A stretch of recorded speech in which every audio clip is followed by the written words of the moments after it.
Yay! What's up, everyone? Welcome.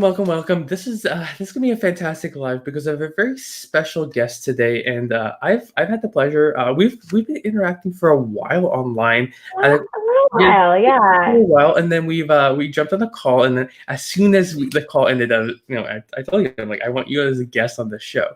So, my guest, introduce yourself to the world. Hello, everybody. Thank you for having me. First of all, Nico, thank you. It's great to great to meet all of you in the virtual world. So I'm Jordanna Eyre. I own a company called Modern Day Sorcerer. Within that, we've got a school called Sorcerer School. The modern day sorcerer methodology that I facilitate, it's not what you think. It's not witchcraft. It's not cauldrons or magic wands.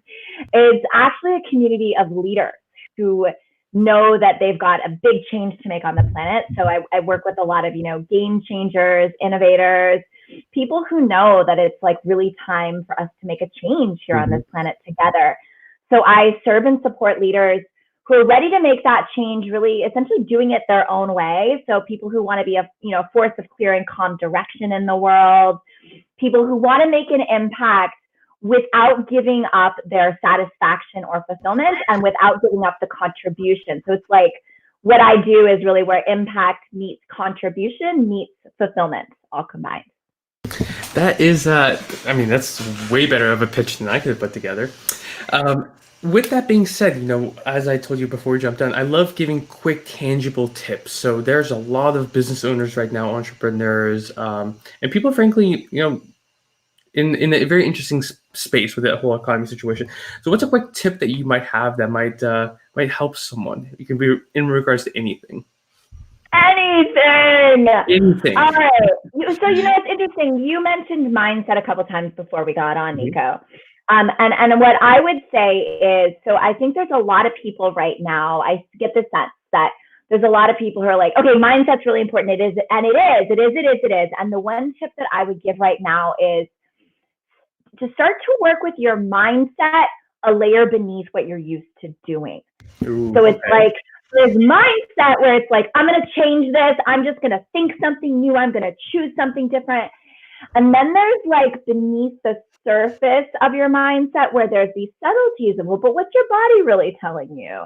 Or what do you really think? To start to get to know that deeper cellular imprinting, because this time is bringing up the cellular imprinting for all of us. So if you keep working with your mindset so that you can keep making an impact, but then work with like, well, what's a layer beneath that? What's a layer beneath that? That will get leaders to much more impactful places right now.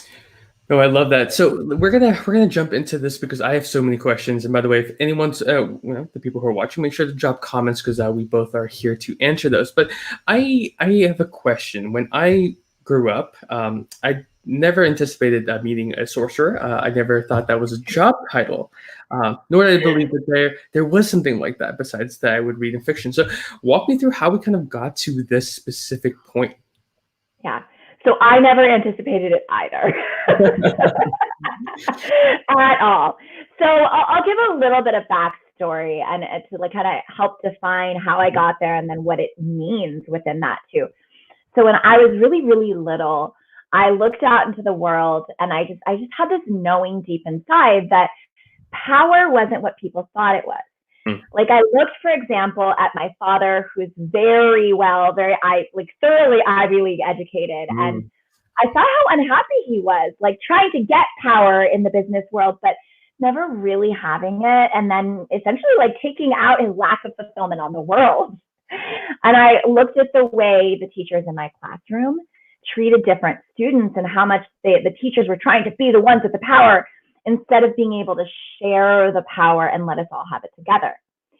And so I knew deep inside that power was something that was so much bigger than any one of us alone, and that it was something we had to let flow through us and that we had to learn to cultivate so we could share it together. And it came with just as many challenges as it did that. The deep knowing came with the challenges, right? There was like this feeling of vastness deep inside that anything was possible that overwhelmed crap out of me. And that really brought me into that complex nature of like, whoa, there's so much complexity in my own humanity. All of that little by little, bit by bit, because none of the other therapists could help me answer the deep questions. Like my questions were quote unquote too big for everyone. So what that led me to was going deep down the proverbial rabbit hole within myself to discover access to the quantum field. Like each big question that I would ask, I was just so intent upon finding answers. And then I started to realize, oh, it's in here, it's in me. And the more I worked with the threads of my own soul, the more I found, holy what? Like we can all access the quantum field. There's this quantum field thing, and it interconnects our reality and our emotions and our senses, and it interconnects, you know, all that is visible and all that is invisible. Whoa, this stuff is cool. And then the more I started to see changes and realize that I could access the quantum field, the more I started to see it show up in others and realize where it is actually just humanity. Like each person in their own particular humanity. So it's like the unique wisdom that you carry, Nico, and how you're meant to bring it to the world. When you interconnect that with your humanity that we all share, my God, anything's possible. And so once I started to learn that, the light bulb started to turn on, and then I went, holy what? I'm a freaking sorceress. And it took a while. Like there was a lot of, you know, getting messages and guidance by the way life was leading me, and even some proverbial, can I swear? You can swear. Bitch slaps from the universe of like, wake the F up. Come on, wake up. And the more I got those, the more I was like, all right, I have to own this. I have to claim this. I have to, if I'm going to be a sorceress, I have to become a sorceress. And the more I started to bring it to my clients and witness their transformation, whether they resonated with the concept of a sorcerer or not, the more I just started to bring the essence and the threads through so that they could become that, so much would drastically transform for my clients too. So does that give you some background? Listen, I feel like we can go days with that, but you bring up something interesting, which is, you know, when we first talked, you know, obviously when you first meet someone, there's your guards up, and within a couple of minutes, my guards completely went down, because what you were saying was so interesting, because there's this old mentality in business where it's, you know, no emotions, there's nothing, it's just work, work, work. Which is still important today, but you've been able to do something very interesting, which is this isn't just for the hippies of the world. This is really coming into the business field. So, you know, you mentioned quickly your clients. So what do, you know, for the business community, which is here on LinkedIn, how does this make sense or matter to them? Because you and I know we can go read every single book about quantum physics, but if we don't use it, is it useful?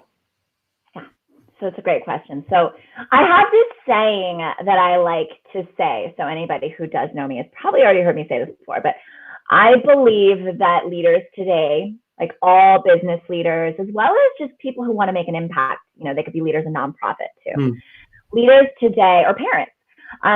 So leaders require, especially in today's really interesting times, both before the pandemic happened and then with what is it's shifting on our planet, leaders require this combination of like, you need the presence and the peace and the equanimity of a Buddha. You need the compassion of a Jesus. You need the fierceness of Gandhi. And then you need that freaking wherewithal and that ability for transformation that somebody like Nelson Mandela, who spent 27 years in prison, has. But no leader today has time, and most of us don't really have the desire, at least not the time, to go sit on a mountaintop and meditate for years and years and years, or get stuck in prison for years and years and years to finally come to that, like, of all that potential in leadership. Nobody has time for that.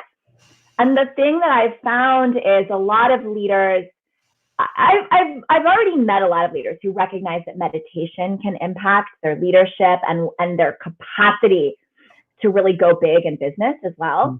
But what they tend to find is that something like meditation, it's like they get off the meditation cushion, they feel great, they're peaceful, they're equanimous, and then they go into the boardroom and they're just like, like something changes and they're like, where did the meditation cushion go? So the reality is that this nature that we're talking about, that a sorcerer brings and that this style of leadership brings, it allows you to have the depth of beingness and a presence that every leader requires, and that clear and calm direction that every leader requires. And you don't lose it when you get off the meditation cushion. So doing it this way, developing this beingness and this presence of the sorcerer will help a leader be it, even when the chips fall, even if a domino effect happens, even if there is a fire.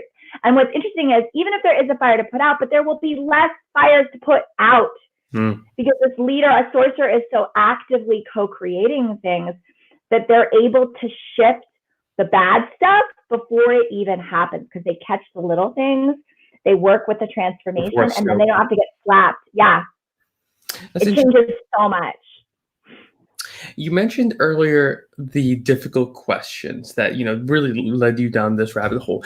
Is there a difficult question that you kind of anticipate a leader might be thinking about? Because, you work with so many people. So, there's probably a whole gamut of them. But is there a specific problem that you're like, I see this a lot?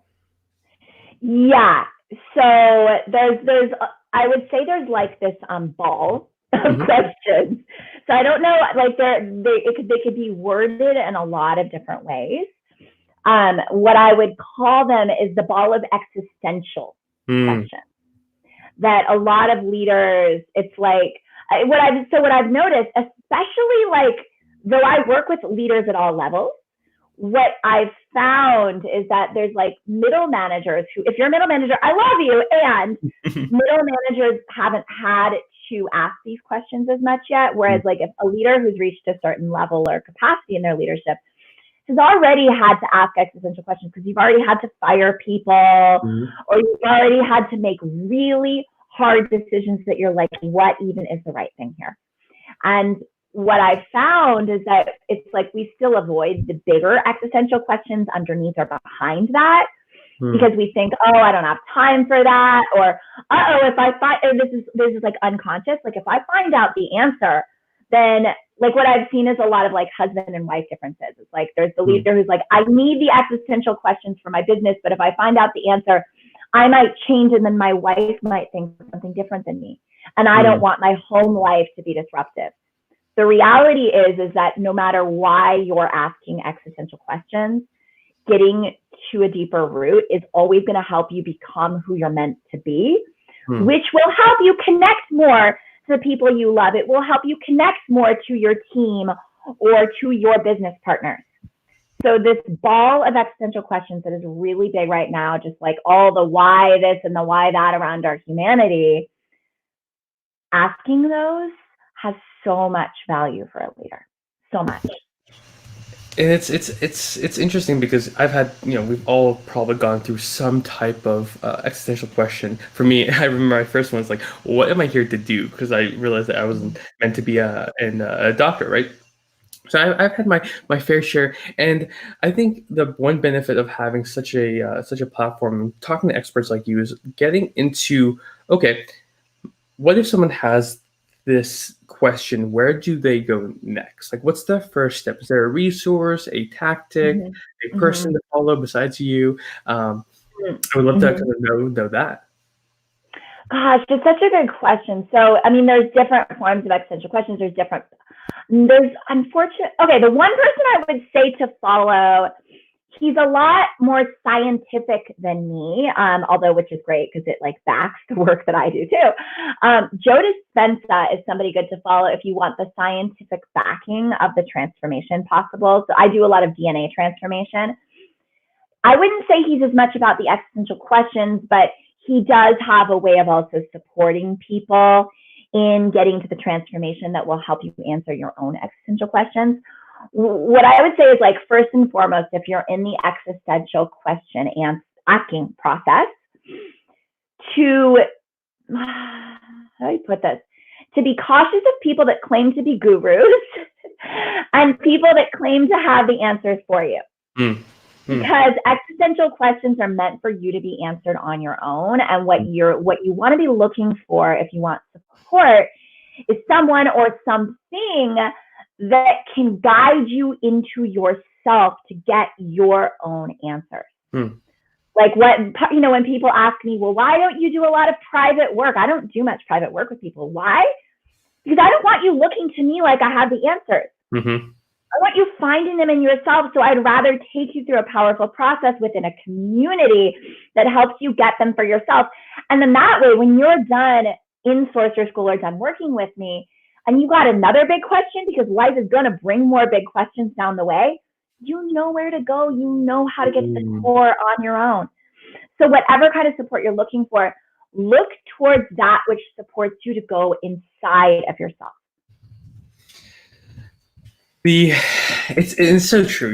We've all been there, especially as a marketer. My goal is to find what's working and make it my own. But that's a skill set. That's a skill set to go. So if you looking at today and moving forward, what skill, because I know a lot of people are on this meditation kick, but what skill or what things should people be thinking about? Because again, you're right, you have to kind of teach the person to fish, but is there a type of skill that people can be like, okay, that's something I should learn, or a muscle that I should build?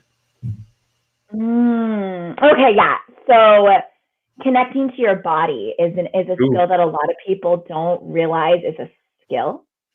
I've worked with champion athletes who think they're connected to their body, but their brains aren't necessarily, their minds aren't necessarily connected to their body. So a huge skill set. And I teach, ways to interconnect, like on a DNA level, interconnect, but this is also something you can start to practice on your own. So it's like, where do the thoughts serve you? The thoughts pretty much only fully serve you when you're also connected to your body, because it can be hard to know your brilliant mind that's reeling with ideas or reeling with questions, like where to really take that. You can go down an unhealthy rabbit hole if your mind is not connected to your body, right?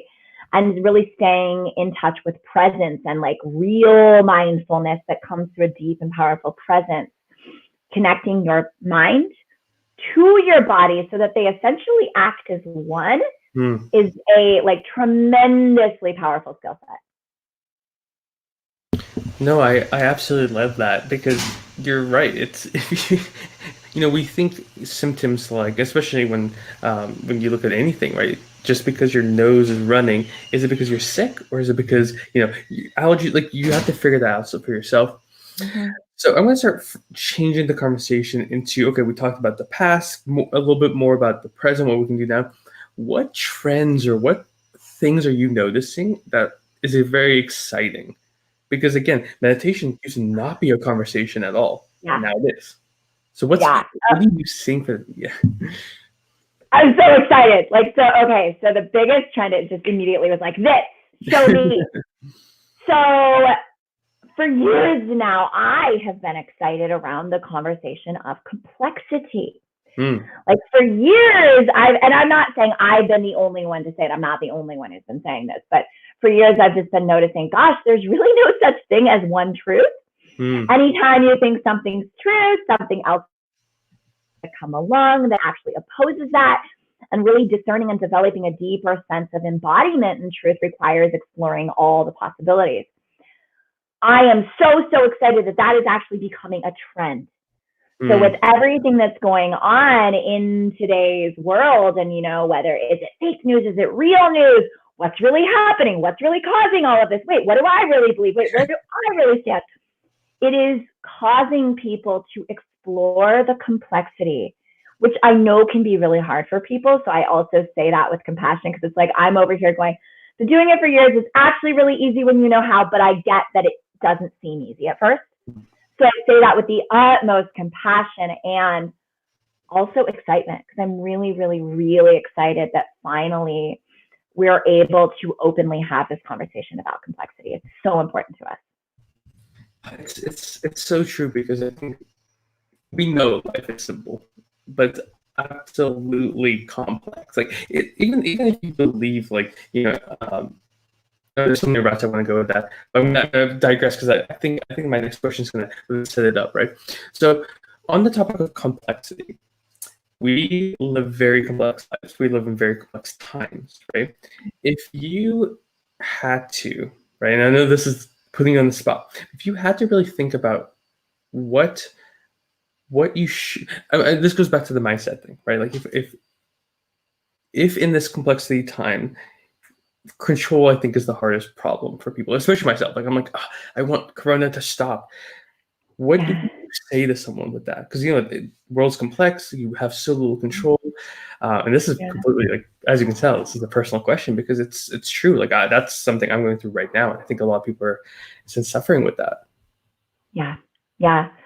It's like control lies at. So if you think about, like, there's cave person presence, and then the essence of your being, like the cave person presence that we all have, that we're all working through. You could also call it ego. They're different things, but they're parts of that. We are all working with our ego. We're all working with our cave person inside that just wants to control because it thinks it's going to die if it doesn't have things a certain way. That's right? true. Oh, so true. All of that cave person stuff is no longer true, but also you can't help that. You can help it ultimately, but it is not your fault. That inside of your DNA, there's this like, but I feel like I need to control. So actually, the very first thing I would say is be patient with yourself. Start noticing it, but be patient. Have reverence for how far you have come. Have reverence for the recognition that this is a challenging time for everyone. Everyone. I do that. It's like the work that I lead and facilitate for a living. I'm still having my own layers come up of like, whoa, there's growth over here. Well, okay, time to dig a little deeper. So be patient is the biggest thing. And I love that you said be patient with yourself. I think we hear be patient, but I think you hit it out the park with be patient with yourself, because it's okay. And this is something I've dug into, and you can probably attest to this too. It's you have to be your number one fan, right? Everything in the world's telling you you're not perfect like this and whatnot. So I love that. So we're getting towards the tail end of the show, and really, I want you to talk about the work that you're doing, because I threw the link in for the school, but this is a shameless plug time. Okay. Shameless plug time. Well, I'll just quickly say, I'll tell a little bit more, but I'll quickly say for anybody that's interested and intrigued now, you can head on over to my website. I'll just go ahead and give you the main page instead of like sticking you in a place where you have to opt in for something. The main page is modernDaySorcerer.com. There's a lot of free stuff you can grab. So there's like a free workbook, a free web class, a free leadership training on the Sorcerer School page, and a lot of goodies. There's like more information about DNA transformation, more about my story, who is the work for, who is it not for.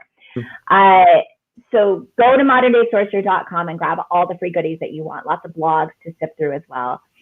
And so what I will then add about my work, what wants to be said?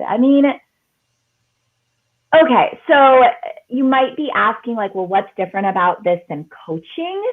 I'm all for coaching. I think coaches are amazing. I used to be one myself. Again, I personally believe that leaders today require a more sovereign process. It's like, that differentiation that a lot of us are getting in quarantine too, whether you live alone or whether you live with others, it's still just you and the people you live with, or you and yourself. And there's this differentiation or discernment between, like, when do I really desire support, and when is it really in my highest good to have support, and when is it in my highest good to just source the support inside of myself?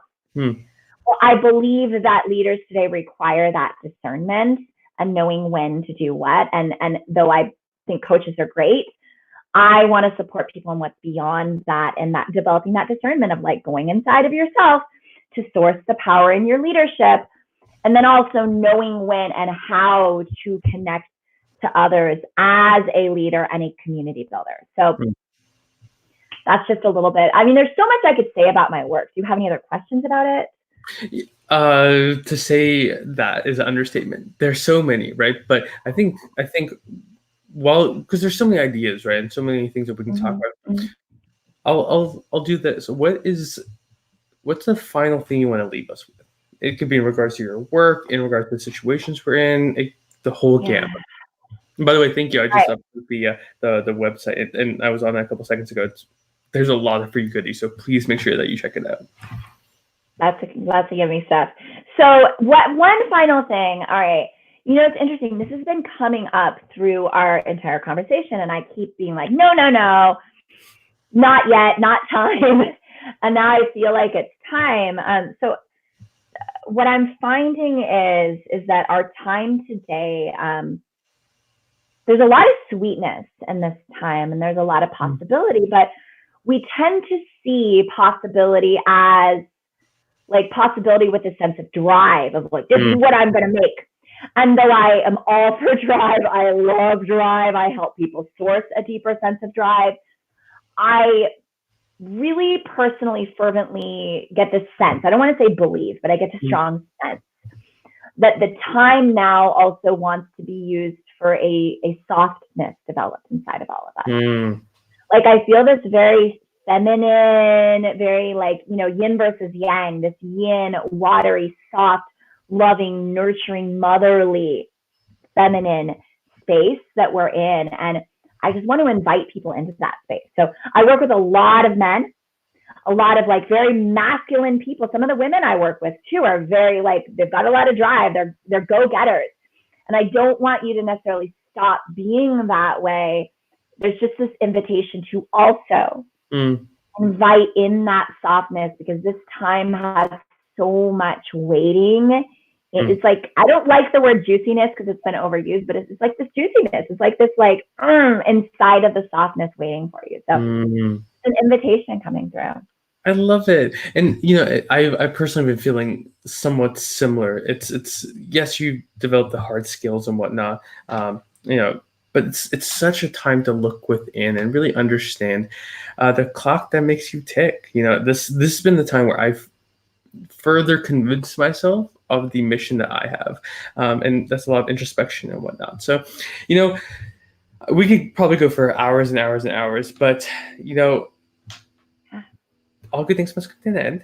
And it's so sad. It's so sad. But I plugged you, the website. Thank you so much for being on as a guest, Jordanna. And the truth is, thank you for having me. This will be the last conversation. So please, guys, make sure that you're following her. Check out the work she's doing. Like I said, this conversation, if it did not do anything besides a great conversation, that's still good. But please, please, please use this time, because I think the last tip that you gave was the best, right? Use this time to not just develop, but really look within to see what needs to be developed.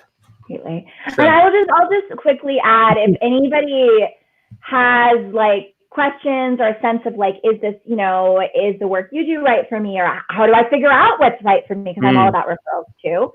Please feel free to reach out. Oh, yes. Like we all have a lot going on right now, but I also believe this is the time to be building community.